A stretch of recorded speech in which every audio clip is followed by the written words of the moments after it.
يا نفس إن لم تظفري لا تجزعي.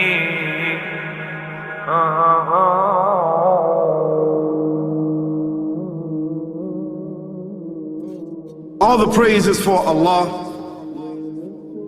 who is the author of all existence and the most generous to his creation, while he is also the all-compelling. He is the only one worthy of our worship, having no partners, no associates, no sons, no daughters, no one whom he must consult, and no one or anything which has any comparison with him. All the praise is for Allah, who is the King of all who claim sovereignty, the only one who has the right to legislate for his creatures. He is the giver of life. He is the causer of death, while death has no effect upon him, because he is the ever-living, the self-subsisting, the eternal and the only absolute. All the praise is for Allah, who has power over all things, and there is in reality no power and no strength, no influence to cause benefit or detriment except through him. It is he who created this complex world, the seen and the unseen, the evident and the speculative, the earth and all that is on it and everything that is in it. It is he who sent his messengers and prophets, alayhimus salam, with the common message of strict monotheism, which simply means that there's absolutely no one worthy of worship, no one worthy of our obedience except the Almighty, the One, the Absolute, and who has no partners. The earlier messages which changed the world in the area in which the prophets were sent, those messages we know have changed, and even the prophets who brought them, their names are now lost. We just know in general because Allah told us in the Quran, وَلَقَدْ بَعَثْنَا فِي كُلِّ أُمَّةٍ رَسُولًا أَنْ يَعْبُدُوا اللَّهَ وَاجْتَنِبُوا الطَّاغُوتَ. I've sent to every nation a messenger, calling people to worship Allah alone and to avoid the worship of false gods. This essential message has been preserved in Islam in a way that it was never preserved before.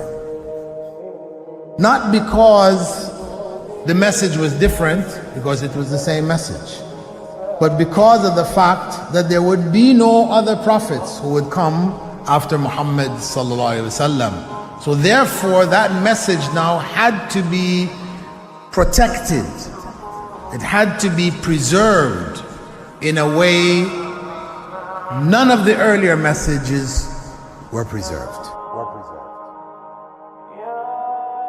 I will tell you this, what you say you have come to know 40 years back, and what you call the Big Bang is already mentioned in the book which I read, the glorious Quran.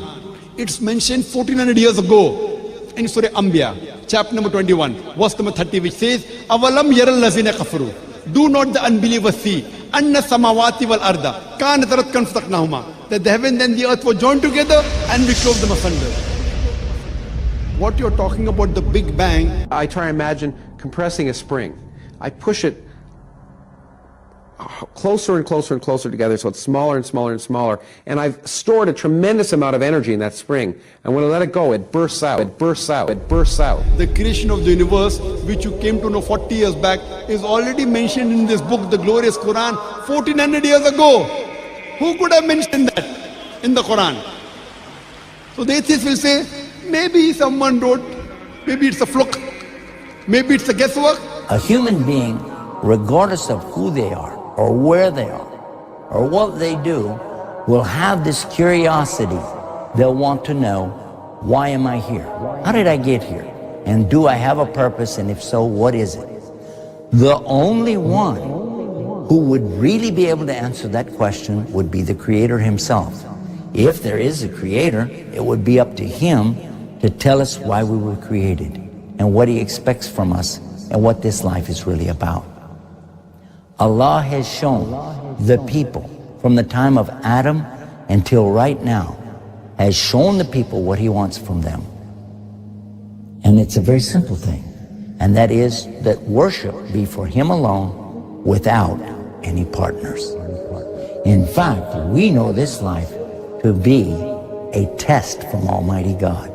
That's why we're born, and that's why we die, because there has to be a beginning and an end for us to be tested on. The next life, after this life, no one will ever die again. A bad person or a good person.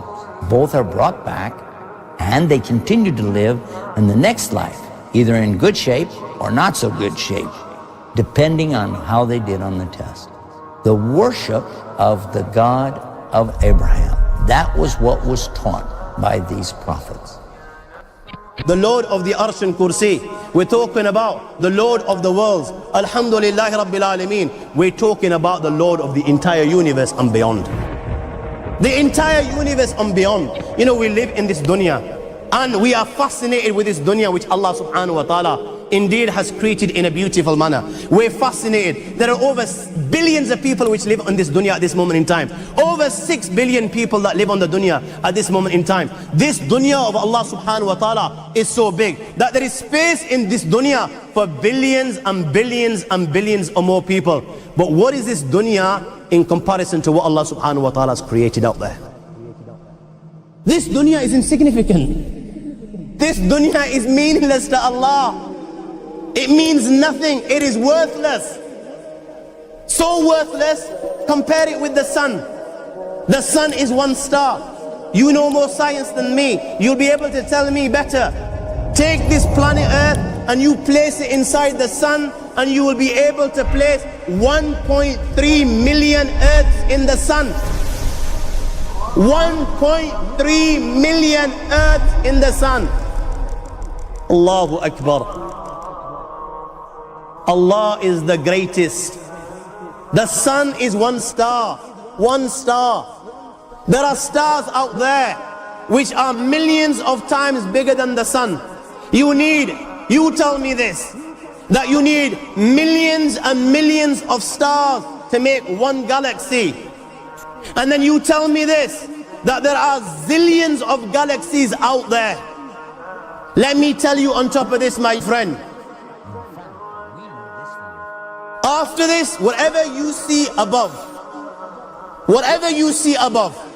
when you raise your head and you look above, whatever you see above, the zillions and zillions and zillions of galaxies, let me tell you, this is everything there is within the first heaven. Everything there is within the first heaven, and Allah is the creator of 7 heavens. 7 heavens. And the distance between the first heaven and the second heaven is 500 years. You know, the distance that can be covered in 500 years, at what speed? Only Allah knows. Only Allah knows. But it will take 500 years to get from the first heaven to the second heaven. 500 years from the second to the third, third to the fourth, fourth to the fifth, fifth to the sixth, sixth to the seventh. Every time it will take 500 years. After the 7 heavens,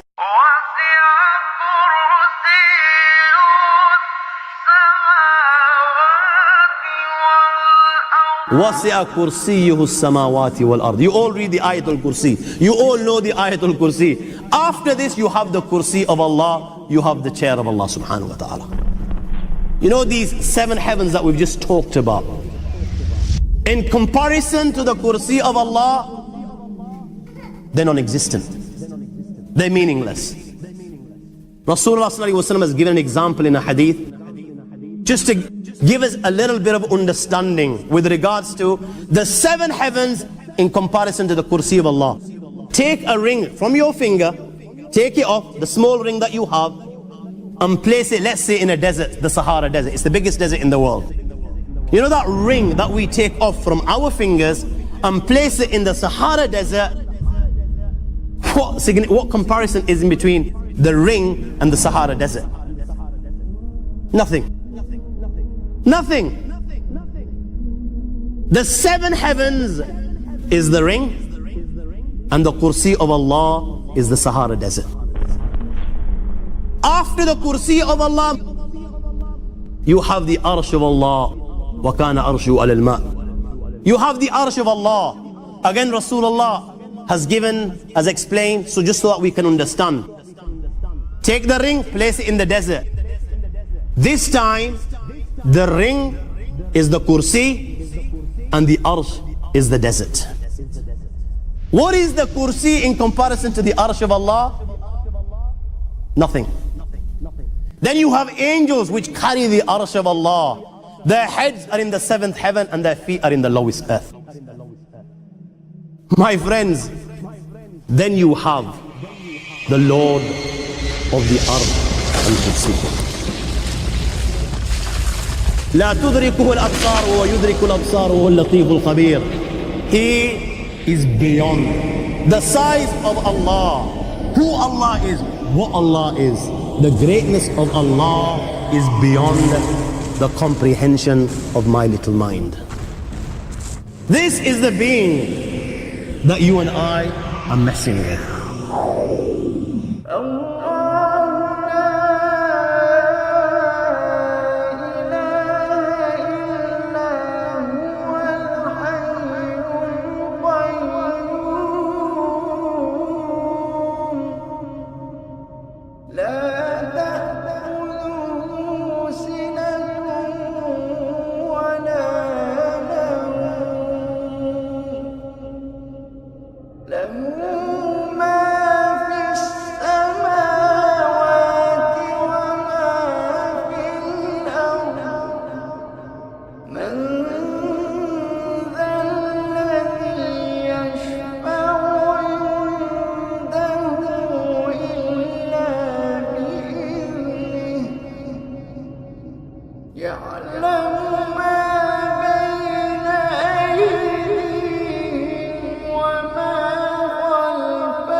وهو